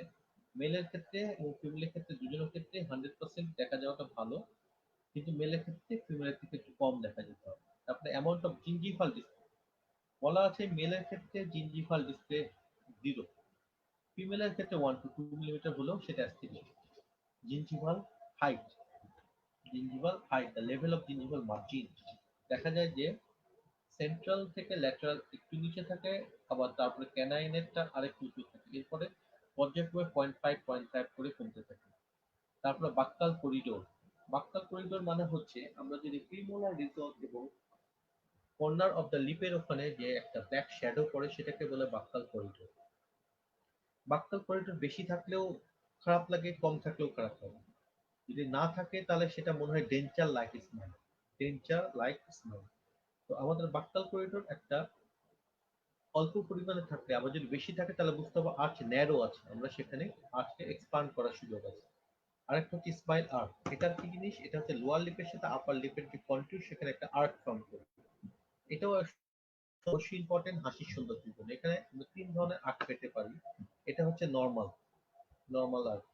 এটা হচ্ছে ফ্ল্যাট, আর এটা হচ্ছে রিভার্স, উল্টা হয়ে গেছে। রিভার্সের হাসি নিশ্চয়ই ভালো লাগবে না। হ্যাঁ, এরপরে আমরা এখন ইন্ট্রা ওরাল এক্সামিনেশন। আমাদের ইন্ট্রা ওরাল এক্সামিনেশন শুরু হয়ে গেল। আমরা টাং দেখবো, টাঙের অ্যাবনর্মালিটি কি কি আছে দেখবো, টাঙের সাইজ দেখবো, তারপর ফ্রেনাম দেখবো। হতে পারে মাইক্রোগ্লোসিক বা ম্যাক্রোগ্লোসিক টাং, হতে পারে টাং টাই বা অ্যাঙ্কাইলোগ্লোসিয়া, হতে পারে টাঙের আর কোনো হ্যাবিট, যেমন টাং থ্রাস্টিং হ্যাবিট বা abnormal position of the tongue. এই জিনিসগুলো আমাদের অবশ্যই ভালো করে নোট করতে হবে। প্যালেটে দেখতে হবে কোনো প্যালেটাল ডেপথ কেমন আছে, কোনো সোয়েলিং আছে কিনা, কোনো আলসারেশন বা ইনডেন্টেশন আছে কিনা, কোনো ক্লেফট আছে কিনা। ইনডেন্টেশন কি জিনিস? ছাপ, যেমন যদি কেউ থামসাক করে তার একটা ওখানে ছাপ থাকতে পারে। যদি বড় টাং হয় তাহলে দাঁতের একটা ছাপ টাঙের উপর থাকতে পারে, এটাকে বলে ইনডেন্টেশন বা ছাপ। জিঞ্জিভা দেখতে হবে, জিঞ্জিভা মধ্যে ইনফ্লামেশন আছে কিনা, রিসিশন আছে কিনা, মিকোজিনিক কোনো লেশন আছে কিনা, হাইজিন কেমন, এই সব কিছু দেখে নিতে হবে। ফেনাল অ্যাটাচমেন্ট অবশ্যই আমাদের দেখতে হবে, বিশেষ করে মিডল্যান্ড ডায়াস্টেমতে তো আমাদের অ্যাবনর্মাল ফেনাল অ্যাটাচমেন্ট হওয়ার চান্স থাকে কিছু ক্ষেত্রে, কিছু পার্সেন্টেজে। তো এটা আমাদের এই জন্য ফেনাল অ্যাটাচমেন্টটা ডায়াগনোসিস করে দেখতে হবে। ফেনাল অ্যাটাচমেন্ট ডায়াগনোসিসের জন্য আমরা একটা টেস্ট করি যেটাকে ব্লাঞ্চ টেস্ট, বা আরেকটা হচ্ছে এক্সরে দিয়ে আমরা দেখতে পাই। তো ব্লাঞ্চ টেস্টটা যারা জানো না তাদের জন্য বলছি। ব্লাঞ্চ টেস্টটা হচ্ছে আমরা যদি আপার লিপটাকে উপরের দিকে উঠাই, তাহলে স্পেসিফিক একটা এরিয়া, সব এরিয়াতে সাদা হয় কোনো অসুবিধা নেই, কিন্তু স্পেসিফিক এখানে ফেনাল অ্যাটাচমেন্ট সেই জায়গাটা যদি লো লেভেলে, অ্যাবনর্মাল লেভেলে গিয়ে সাদা হয় তাহলে সেটাই ব্লাড টেস্ট পজিটিভ। নর্মালি দেখো এখানে ফেনাল অ্যাটাচমেন্ট এই লেভেলে আছে, আমি এটা ইচ্ছা করে এখানে দেখাচ্ছি যে এই লেভেলে আছে। অ্যাবনর্মাল হলে কিন্তু সে লো লেভেল, ইনফ্যাক্ট এই যে ইনসিসর দাঁতগুলো পিছনের লেভেলে চলে যাবে। তো অ্যাবনর্মাল হলে, অ্যাবনর্মাল হলে অবশ্যই আমার সেই যে ইনসিসর দাঁতের পিছনে প্যালাটাল পোর্শনে যে সাদাটা হলেই কিন্তু ব্লাড টেস্ট পজিটিভ, নহলে না। টনসিল দেখতে হবে, অ্যাডিনয়েডের কারণে কিন্তু জ পোস্চার, ইনফ্যাক্ট টাং পোস্চার অল্টার হওয়ার চান্স থাকে এবং সেখান থেকে ওরোফেশিয়াল ব্যালেন্স নষ্ট হয়ে লিডিং টু ম্যালফিউশন হতে পারে। অবশ্যই আমাদের দাঁত তো দেখতেই হবে, ইনফ্যাক্ট দাঁতের ক্যাভিটি আছে কিনা, কোনটা ইরাপশন হয়েছে হয়নি, overjet, overbite, crossbite, everything ডিটেইলে দেখতে হবে। কোনো ইমব্লিকেশন আছে কিনা, রোটেশন আছে কিনা, সব কিছু, ইচ অ্যান্ড এভরিথিং, কোনো কিছু মিস দেওয়া যাবে না। ডেন্টিশন দেখার সময় কোনো পয়েন্ট মিস দেওয়া যাবে না, এটা ভেরি মাচ ইম্পর্টেন্ট। এটা তোমরা সবাই মাথায় রাখো। তারপরে অবশ্যই angle class 1 2 3, overjet, overbite সব দেখতে হবে। চলে আসলাম আমাদের ফাংশনাল এক্সামিনেশন, আমাদের ফাংশন গুলোকে দেখতে হবে। ফাংশন গুলো দেখার সময় আমাদের অবশ্যই দেখতে হয় যে আমাদের পোস্চুরাল রেস্ট পজিশন এবং ইন্টারক্লুজাল স্পেস কতটুকু। প্যাথোক্লোজাল, দ্যাটস মিন সেন্ট্রিক রিলেশন থেকে সেন্ট্রিক অক্লুশনে যখন যাচ্ছে কিভাবে যাচ্ছে, এটাই প্যাথোক্লোজাল। অ্যাসেসমেন্ট অফ রেসপিরেশন, সে কি নাক দিয়ে নিচ্ছে নাকি মুখ দিয়ে নিচ্ছে নাকি ওরোনাজাল, সেটা দেখতে হবে। টিএম জয়েন্ট এক্সামিনেশন, সোয়ালোইং প্যাটার্ন ঠিক আছে কিনা, তার স্পিচ ঠিক আছে কিনা, এই সবগুলো আমাদের ফাংশনাল এক্সামিনেশনে দেখে নিতে হবে। অ্যাসেসমেন্ট অফ পোস্চুরাল রেস্ট পজিশন বা ইন্টারক্লুজাল ক্লিয়ারেন্স, এটা আমরা আরেকটা নাম এখানে চলেই আসে, সেটা হচ্ছে ফ্রি ওয়ে স্পেস। আমাদের যদি পোস্চুরাল রেস্ট পজিশনে যখন থাকবে তখন ম্যান্ডিবলটা কন্ডাইলে নর্মাল পজিশনে থাকবে এবং মিনিমাল কন্ট্রাকশন থাকবে, এটাকে বলে রেস্ট পজিশন। এই রেস্ট পজিশনে থাকলে আমাদের দাঁতে দাঁতে একটা হালকা স্পেস থাকে। তো এই যে মনোযোগ দিয়ে আমার কথা শুনছো, তোমাদের কি এখন কামড় দিয়ে আসো নাকি একটা হালকা গ্যাপ আছে দাঁতে? সবাই খেয়াল করো, দেখো যে একটা হালকা গ্যাপ আছে দাঁতে। তো এটাকেই বলে ফ্রি ওয়ে স্পেস। এটা আমরা ক্যানাইন রিজনে মেজার করে থাকি এবং নর্মালি এটা 3 মিলিমিটার পাই, 2 থেকে 3 মিলিমিটার। কিভাবে আমরা এটা রেস্ট পজিশনটা করব? যাক আজকে এত ডিটেল বলবো কিনা জানি না, তবে জাস্ট আমি বলে দিই ফোনেটিক মেথডটাই সবচেয়ে ইম্পর্টেন্ট, মানে এটাই আমরা বেশি করে থাকি। আরেকটা হতে পারে কমান্ড মেথড, আরেকটা হতে পারে আনকমন নন কমান্ড মেথড, যেটা হচ্ছে আমাদের অবজারভেশনের মতো, আমরা অবজার্ভ করে বুঝতে পারি। ফোনেটিক মেথডটাই বেশি পপুলার এবং এখানে একটা ওয়ার্ড খুব পপুলার, সেটা হচ্ছে মিসিসিপি। মিসিসিপি মিসিসিপি মিসিসিপি যদি বলতে থাকি তাহলে 1 থেকে 2 সেকেন্ডের জন্য আমাদের ম্যান্ডিবলটা পজিশনাল রেস্ট পজিশনে আসবে। অথবা কমান্ড মেথড হচ্ছে আমরা যদি কোনো কিছু গিলতে বলি পেশেন্টকে, ভোগ গিলতে বলি, তাহলে mandible tend to return to rest position for some while, অল্প কিছু সময়ের জন্য যখন রেস্ট পজিশন আসে। তখন ছোটবেলায় আমরা সবাই খেলেছি বরফ পানি, একদম স্টপ অথবা ফ্রিজ, স্টপ, একবারে পেশেন্টকে ফ্রিজ করে দিতে হবে, পেশেন্টকে যখন স্টপ, পেশেন্ট আর কোনো মুভমেন্ট করবে না, নড়বে না। এবং তখন আমরা পস্চুরাল রেস্ট পজিশনে ফ্রি স্পেস কতটুকু আছে সেটা মেজার করতে পারবো। মেজার করার জন্য আমরা ডাইরেক্ট ইন্টারভালি ভার্নিয়ার ক্যালিপার দিয়ে মেজার করতে পারি। ডাইরেক্ট এক্সটার্নাল প্রসিডিউর আছে আর indirect external. Direct external procedure হচ্ছে আমরা যদি নাকে এবং চিনে দুটো দাগ দিই এবং সেটা কামড় দিতে বলি পেশেন্টকে, কামড় দিতে বলে ওটা মেজার করলাম, এরপর পেশেন্টকে বললাম আপনি মিসিসিপি মিসিসিপি বলেন, পেশেন্ট বললো, আমরা তাকে স্টপ করে দিলাম, আবার মেজার করলাম ওই দুটো স্পেসিফিক দাগ। এই দুটা বিয়োগ করলে আমরা আমাদের ইন্ট্রাঅকুলার ক্লিয়ারেন্স বা ফ্রি স্পেস পেয়ে যাচ্ছে। আর একটা এক্স-রেতে that's mean indirect external procedure আমরা এক্স-রে সাহায্যে করতে পারি। প্যাথোপ্লেজার আমি আগেই বলছি the movement of the mandible from rest position to habitual position. হতে পারে সেটা ফরওয়ার্ড, হতে পারে ব্যাকওয়ার্ড, হতে পারে ল্যাটারাল। সাধারণত ফরওয়ার্ড প্যাথোপ্লেজার আমরা পাই ক্লাস 3 ম্যালোকুশনে, ব্যাকওয়ার্ড পাই হচ্ছে ক্লাস 2, বিশেষ করে ক্লাস 2 ডিভিশন 2 কেসে। ল্যাটারাল পাই যদি কোনো প্রি ম্যাচুরিটি ওক্লুসাল প্রি ম্যাচুরিটি থাকে, নাহলে নর্মাল হতে পারে। এই তিনটার বাইরে হতে পারে নর্মাল প্যাথোপ্লেজার। রেসপিরেশনটা আমাদের জন্য ইম্পর্টেন্ট, কারণ রেসপিরেশন যদি মুখ দিয়ে নিই তাহলে মাউথ ব্রিথিং হ্যাবিটের কারণে অনেক ম্যালোকুশন হয়। তো আমাদের কিছু পপুলার টেস্ট আছে, এর মধ্যে mirror test, cotton test, water test and observation. Observation হচ্ছে আমরা পেশেন্টের সাথে কথা বলতে গিয়ে তার নাকের এক্সটার্নাল ন্যারিসটা দেখবো ডাইলেটেড কিনা, তার ইন্সপাইরেশন দেখবো, দেখেই আমরা বুঝতে পারবো যে সে নাক দিয়ে নিচ্ছে নাকি নিচ্ছে না। মিরর টেস্ট হচ্ছে আমরা যদি ডাবল সাইডেড মিরর নাকে এবং মুখের ওখানে ধরি, যে নাকের সাইডে যদি ফগিং হয় তাহলে তার নেজাল, যদি মুখের সাইডে ফগিং হয় তাহলে ওরাল, দুটাই ফগিং হলে ওরোনাজাল। কটন টেস্টে আমরা একটা বাটারফ্লাই শেপে কটন নিব, নাক ও মুখের ওখানে ধরবো, যদি উপরের ডানা বা নেজালের ডানা ওড়ে তাহলে কটন টেস্ট বুঝতে পারবো যে তার নেজাল ইন্সপাইরেশন এক্সপাইরেশন, আর যদি মুখের ওখানে তাহলে মুখের রেসপিরেশন। ওয়াটার টেস্ট হচ্ছে আমরা যদি পেশেন্টকে বলি আপনি মুখে পানি ধরে রাখেন, যে নেজাল ব্রিদার সে লং টাইম ধরে রাখতে পারবে, তার কোনো অসুবিধা হবে না। কিন্তু যে মাউথ ব্রিদার সে পারবে না, তার খুব সহজেই সে ফেলে দিতে হবে, বা যার ওরাল নেজাল সেও দেখা যাবে আফটার সাম হোয়াইল সে আর পারবে না। টিএম জয়েন্ট, টিএম জয়েন্টে আমাদের এখানে অনেক কিছু দেখা হয়। টিএম জয়েন্ট এক্সামিনেশন অ্যাকচুয়ালি এখানে ইন্সপেকশন, পালপেশন, অস্কালটেশন সবই আছে। ইন্সপেকশন আমরা দেখবো যে ওখানে স্কিন টাইপ কালার কি আছে, তার রেডনেস আছে কিনা। পালপেশন করে দেখবো তার ওখানে অ্যাবনর্মাল কোনো অ্যাবনর্মাল সিস্ট বা এরকম কোনো প্রবলেম আছে কিনা, বা অ্যাবনর্মাল মুভমেন্ট আছে কিনা। আর অস্কালটেশনে আমরা দেখবো কোনো সাউন্ড আছে কিনা। তো এই জিনিসগুলো আমরা দেখবো টিএম। সোয়ালিং এর ক্ষেত্রে বাচ্চাদের সোয়ালিং এর প্যাটার্ন আর বড়দের সোয়ালিং এর প্যাটার্ন এক না। বাচ্চাদের সোয়ালিং এর প্যাটার্নটাকে বলা হয় ইনফান্টাইল সোয়ালো। ইনফান্টাইল সোয়ালো হচ্ছে আমরা নর্মালি কিন্তু যে সোয়ালিং করি, আমরা কি হাঁ করে গিলতে পারবো? আমরা কিন্তু হাঁ করে গিলতে পারবো না। হাঁ করে যদি গিলতে না পারি তাহলে কি হবে, আমাকে মুখ বন্ধ করে গিলতে হবে। দ্যাটস মিন দাঁতে দাঁতে যখনই গিলবো দেখবা যে তোমার দাঁতে দাঁতে কিন্তু টাচ হচ্ছে, এটাই নর্মাল সোয়ালিং। কিন্তু ইনফ্যান্টের তো কোনো দাঁত থাকে না, তাহলে ওখানে ওর কিভাবে টাচ হয়? তখন দেখা যায় সামনে দাঁত না থাকার কারণে সে লিপ শুধু ক্লোজ করেও হচ্ছে না তার, সেখানে একটা থাকার কারণে সে ঠিকভাবে গিলতে পারছে না। তখন সে তার টান থাকলে ওই লিপ এবং ওই দাঁতের মাঝে মানে ফাঁকা জায়গাটাই নিয়ে আসে, এটাকে বলে ইনফান্টাইল সোয়ালো। কারো যদি ইনফান্টাইল সোয়ালো পারসিস্ট করে তাহলে তার টাংটা ওখানে সবসময় চলে আসবে, তখন টাং কাস্টিং ডেভেলপ করবে, আলটিমেটলি সেখান থেকেই ম্যালনিউট্রিশন হতে পারে। এটা হচ্ছে সোয়ালুইং এর ক্ষেত্রে আমাদের দেখতে হবে তার ইনফান্টাইল সোয়ালিং বা অ্যাবনর্মাল টাং কাস্টিং হচ্ছে কিনা সোয়ালিং এর সময়। স্পিচ, আমরা কোনো কোনো ম্যালনিউট্রিশনে স্পিচ ডিফিকাল্টি পাই।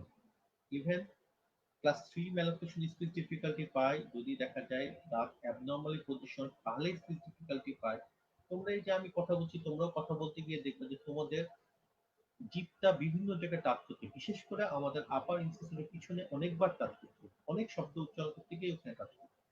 তো কারো যদি ল্যাটারাল ইনসিসর গুলো ভিতরে থাকে তাহলে দেখা যায় টাং ওখানে ঠিকভাবে টাচ করতে পারে না, তখন কোনো কোনো শব্দ তার ভেঙে যাচ্ছে। তো কোন ধরনের ক্ষেত্রে কি হয়, আমাদের রিলেটেড ম্যালোকুশন দেখা যায় ওপেন বাইটের ক্ষেত্রে large gap between teeth, incision irregularity বা স্টেটাল ক্লাস 3 বা এন্ট্রি ওপেন বাইট, এই সব কিছুতে সাউন্ডের ডিস্টরশন হয়। কোনটার ক্ষেত্রে কি হয় এখানে চার্ট দেওয়া আছে, তোমরা যারা ভালো করতে চাও তারা এটা মুখস্থ করতে পারো। এরপরে স্টাডি মডেল, আমরা এক্সামিনেশন শেষ, এখন স্টাডি মডেল। স্টাডি মডেল হচ্ছে শুধুমাত্র যেটা সেই মডেল যেটা আমরা স্টাডি পারপথে ইউজ করব। আমরা যদি এর সাথে সাথে অ্যাপ্লায়েন্স বানাতে চাই তাহলে আমাদের আরেকটা ওয়ার্কিং মডেল আলাদা করে নিতে হবে। স্টাডি মডেল বড় সুবিধা হলো enable the study of the occlusion from all aspect. আমি কিন্তু মুখের মধ্যে কখনোই দেখতে পারবো না আর আনলেস আমি যতক্ষণ না মডেল করছি। পিছন থেকে আমি অক্লুশন দেখতে চাইলে আমাকে মডেল দিয়েই দেখতে হবে। তারপরে assessing the nature and severity of malocclusion, এটা দিয়ে আমরা মোটিভেট করতে পারি পেশেন্টকে। ইনফ্যাক্ট এটাকে আমরা কেটে কুটে ট্রিটমেন্ট প্রসিডিউর ওখানে দেখাতে পারি, যেটা ডায়াগনস্টিক সেটআপ বলি। এছাড়া এটা হচ্ছে useful in transfer of record. Patient আমার কাছ থেকে দূরে কোথাও চলে যাচ্ছে, আমি তাকে সেই মডেলটা দিতে পারি। যদিও এখন আরো অ্যাডভান্স টেকনোলজি চলে এসেছে যেটাকে আমরা বলি ই মডেল, বা ওরাল স্ক্যানার, দিয়ে আমরা স্ক্যান করে, এটা হচ্ছে নর্মাল কনভেনশনাল মডেল। ন্যাথোস্টেট পড়া হচ্ছে মডেলটা যদি আমরা এমন ভাবে প্রিন্ট করি যে সেটা ট্রান্সপোর্ট হরাইজন্টাল প্লেনে করসপন্ডেন্স হবে, তাহলে সেটা হবে ন্যাথোস্টেট মডেল। ডায়াগনস্টিক সেটআপ, আমি আগে কেটে কুটে পেশেন্টের দাঁতগুলোকে আবার নতুন করে সাজাবো, দেখাবো পেশেন্টকে, সেটাই ডায়াগনস্টিক সেটআপ। ইউজ তো বুঝতেই পারছো, আর বলা দরকার না। ফেশিয়াল ফটোগ্রাফ, এখানে আমরা কয়েকটা ভিউ এ ফেশিয়াল ফটোগ্রাফ নিয়ে frontal view, profile view, oblique lateral view, আর মুখের মধ্যে কিছু ভিউ আছে, internal, left right, lateral, frontal এবং maxillary and mandibular occlusal view.